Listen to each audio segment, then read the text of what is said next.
class 12th and I am teaching chapter 2 solutions.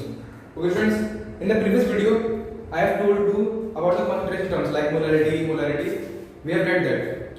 Now in this video I will tell you the term solubility and how the gas is soluble in liquid and Henry's law. Okay friends, now we will start the video. So first of all we have to know that what is solubility. So solubility, it is the maximum amount. It is the maximum amount that can be dissolved in a specified amount of solvent at a specified temperature. What does it mean? If we have a solution, if we have a solvent like water, friends, and if you put NaCl, you all know that, in water. Okay, so the solubility is that amount. It is the maximum amount that can be dissolved in this solvent, and then written specified temperature. Why it is written? Because if we increase the temperature, increased, so the solubility of this will also increase in that.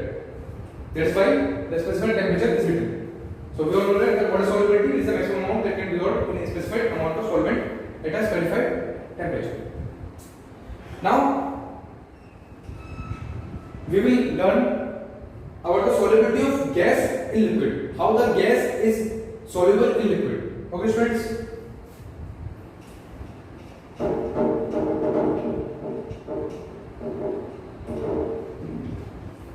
So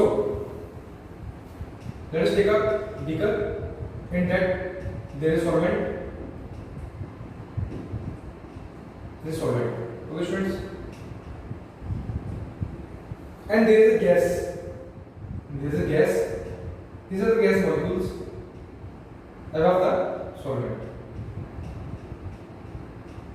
Okay? These are the gas molecules.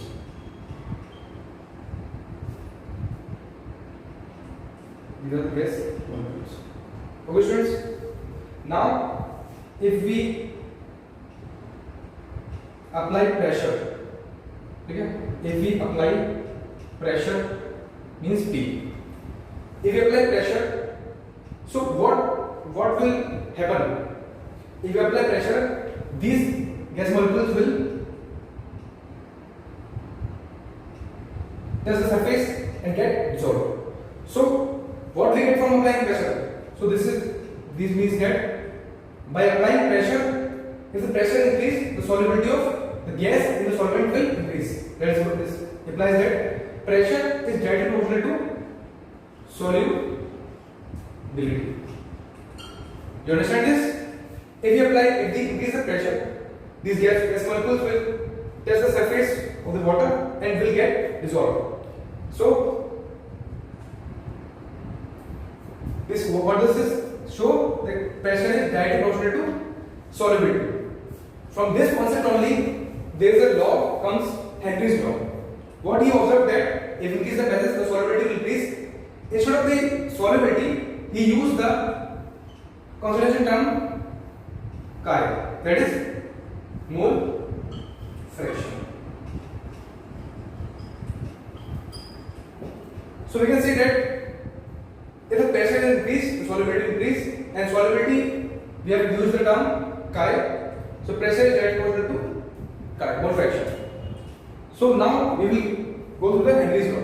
What Henry's law says, the partial pressure of the gas in the vapor phase. It means that this gas is in vapor phase.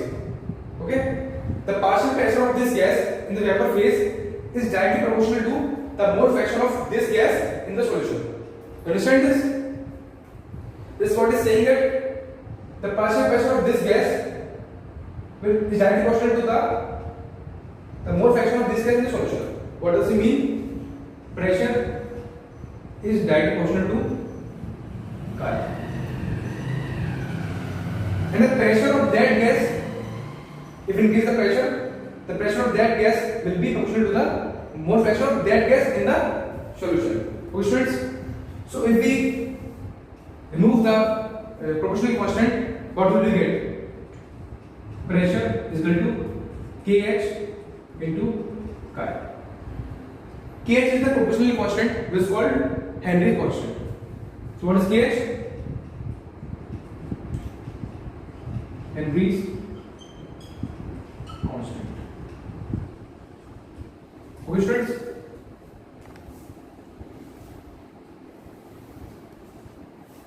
This is called Henry's constant. So this is the statement of Henry's law. Okay, students? Now if we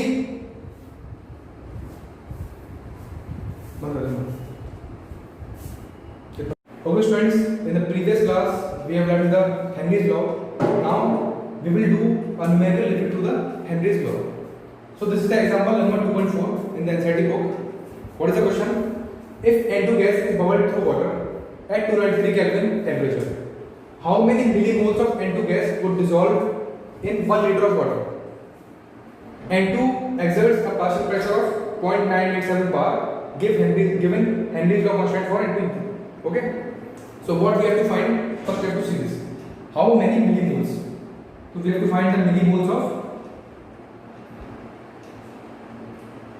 N2 gas. Okay, students? And what we have given? We have given partial pressure of N2 gas 0.987 bar. Okay, students? We have given the Henry's law constant means the value of Kh. You understand now? 76.48 K bar. Okay, students? Now we have to find and we have given the volume of water equal to 1 liter. Now, as we know that this is Henry's law numerical, we will apply Henry's law. So what is Henry's law? Pressure of N2 is equal to Henry's law constant into chi of N2. Okay, students? So what is the pressure of N2 given? Pressure of N2 is 0.987 bar. What is the value of Kh given? 76.48. Since this K below given, we have to multiply by 1000 into chi of N2. So from there, what will we get?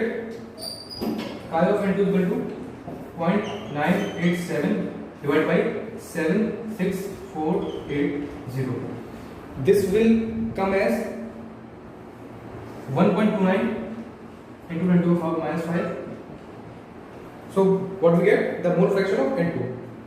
Now what we have to find? The millimoles. So what is the mole fraction of the formula of mole fraction? Number of moles of N2 divided by number of moles of N2 plus number of moles of water. Okay, students?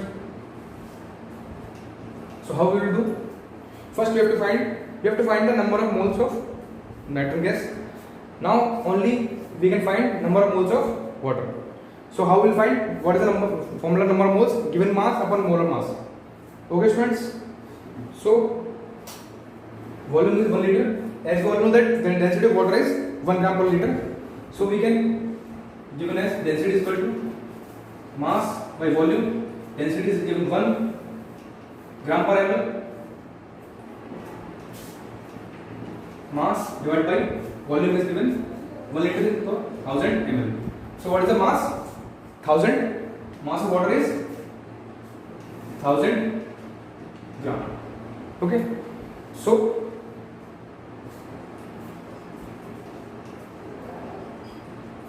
we can neglect, as we all know that the mole fraction of gas is very less as compared to number of moles of water. So we can neglect this as compared to this. So we can write it here N of H2.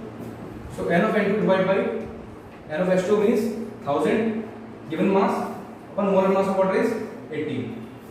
Okay, students? So chi of N2 is equal to N of N2 divided by 55.5. So from here we can find N of N2 is equal to chi of N2 into 55.5. So what is the value of chi of N2? 1.29 into 10 to the minus 5 into into 55.5. So the answer will come as 7.16 into 10 to the power minus 4 moles. these are the number of moles of N2. Now we have to find what? Millimoles. So we have to multiply it by 1000. So the number of millimoles of